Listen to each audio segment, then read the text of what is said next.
नमस्कार मित्र। आज फिर से हम आप लोगों का सामने एक नए वीडियो लेकर आ गए हैं। दोस्तों, आज आप लोगों को कुछ चित्र के बारे में, कुछ फोटोज के बारे में हम बात करेंगे। इसमें कौन कौन सी चित्र है जो हमें अपने घर में लगाना चाहिए और कौन सी चित्र है जो हमें घर में नहीं लगाना चाहिए। इसका क्या परिणाम होता है।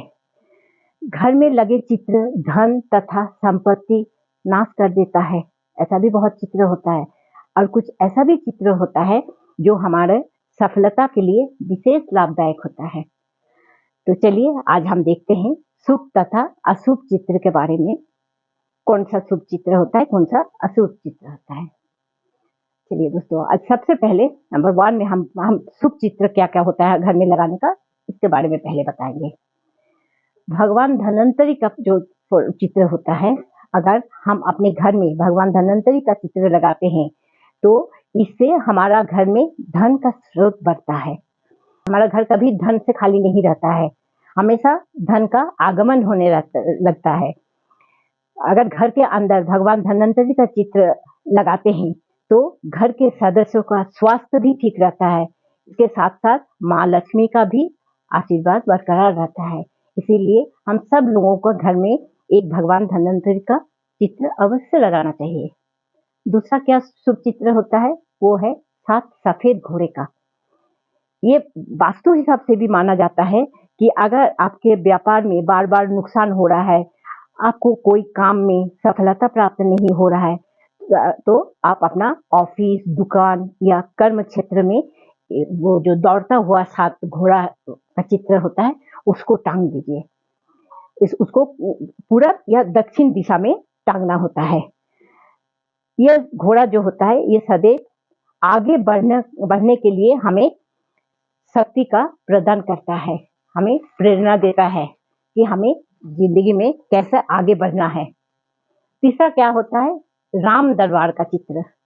राम दरबार का चित्र जो होता है वो राम लक्ष्मण सीता जी बैठे हुए हैं, हनुमान जी है, उनके चारों तरफ उनका जितना सेना सामंत है सब बैठे हुए हैं, उसको राम दरबार का चित्र बोला जाता है। अगर आप चाहते हैं कि आपके परिवार में आपका परिवार भी एक आदर्श परिवार बने, आपका परिवार में सदा प्रेम और मर्यादा बने रहे, तो आप जरूर से एक राम दरबार का चित्र अपने ड्राइंग रूम में लगाएं। ये चित्र लगाने से आपका घर के सदस्य में स्नेह तथा आपसी प्रेम, आपस में संबंध बहुत अच्छा रहता है और घर का एक दूसरे का प्रति प्रेम प्यार भी बढ़ता है। नंबर 4 क्या है, बाल गोपाल का चित्र। गर्भवती महिलाओं के लिए ये चित्र बहुत ही महत्व रखता है, क्योंकि उनका मन का जो प्रभाव होता है वो शिशु का ऊपर पड़ता है। इसलिए उनके कमरे में मक्खन खाते हुए जो बाल गोपाल का फोटो होता है उसको टांगिए, नहीं तो जसोदा माँ का गोदी में जो बाल गोपाल है उसका चित्र टांग दीजिए। और ये चित्र हमेशा उत्तर दिशा में टांगना चाहिए।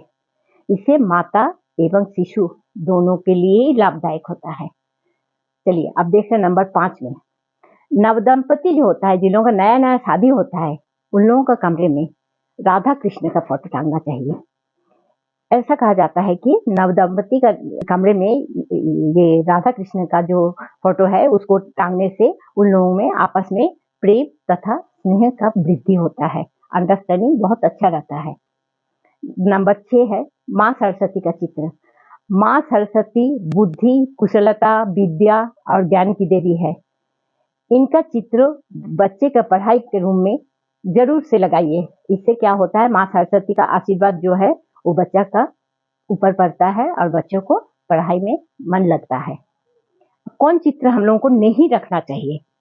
नंबर 1, महाभारत ग्रंथ या महाभारत का किसी भी युद्ध का चित्र हमें कभी भी अपने घर पर नहीं रखना चाहिए। खाली महाभारत ही नहीं, कोई भी युद्ध वाला या लड़ाई झगड़ा वाला फोटो हमें अपने घर के अंदर भूल के भी नहीं टांगना चाहिए। इससे क्या होता है, घर के सदस्य के अंदर अशांति होता है, घर में कलह का सृष्टि होता है। इसीलिए ऐसा फोटो हमें कभी भी घर में नहीं टांगना चाहिए। दूसरा कौन सा नहीं टांगना चाहिए, घर के अंदर किसी भी बहते हुए नदी या बहते हुए झरना का फोटो नहीं टांगिए। जैसा पानी बहता जाता है ना, अगर वो फोटो टांगिएगा तो आपका पैसा भी पानी की तरह बह जाएगा। घर के अंदर पैसा को टिकने नहीं देता है ये फोटो। चौथा है, घर के अंदर किसी भी रोता हुआ व्यक्ति, महिला, पुरुष, जानवर, किसी का भी फोटो नहीं रखना चाहिए। इससे घर का जो माहौल है वो शोक जैसा प्रतीत होता है। घर के सदस्यों में तनाव, अशांति, दुख बनने लगता है। घर के अंदर सदा मुस्कुराता हुआ फोटो आप लोग रखिए। ऐसा मुस्कुराता हुआ फोटो रखने से घर में हमेशा खुशियां बरकरार रहता है। चौथा है, माँ लक्ष्मी का चित्र। घर के अंदर हम सभी लोग माँ लक्ष्मी का चित्र या ये स्टैचू रखते हैं, लेकिन जो माँ लक्ष्मी का चित्र, जो खड़े हुए माँ लक्ष्मी होता है, उनका फोटो या उनका चित्र, स्टैचू हमें कभी भी घर में नहीं रखना चाहिए, क्योंकि माँ लक्ष्मी बहुत ही चंचला होती है। वो खड़े जो रहते हैं ना, बोला जाता है कि वो हमेशा बाहर निकालने के लिए थोड़ा सा भी कहीं खोद देखेंगे तुरंत चल जाते हैं माँ लक्ष्मी। इसीलिए माँ लक्ष्मी कमल पर विराजमान है, उसी चित्र को घर में लगाना चाहिए। ऐसा करने से घर में हमेशा धन और वैभव टिका रहता है। आप लोग भी ऐसा करके देखिए, आप लोगों का घर में देखिएगा कितना उन्नति होगी। ठीक है दोस्तों, अगर मेरा ये वीडियो आप लोगों को अच्छा लगा तो आप लोग जरूर शेयर कीजिए, लाइक कीजिए, सब्सक्राइब कीजिएगा। नमस्कार।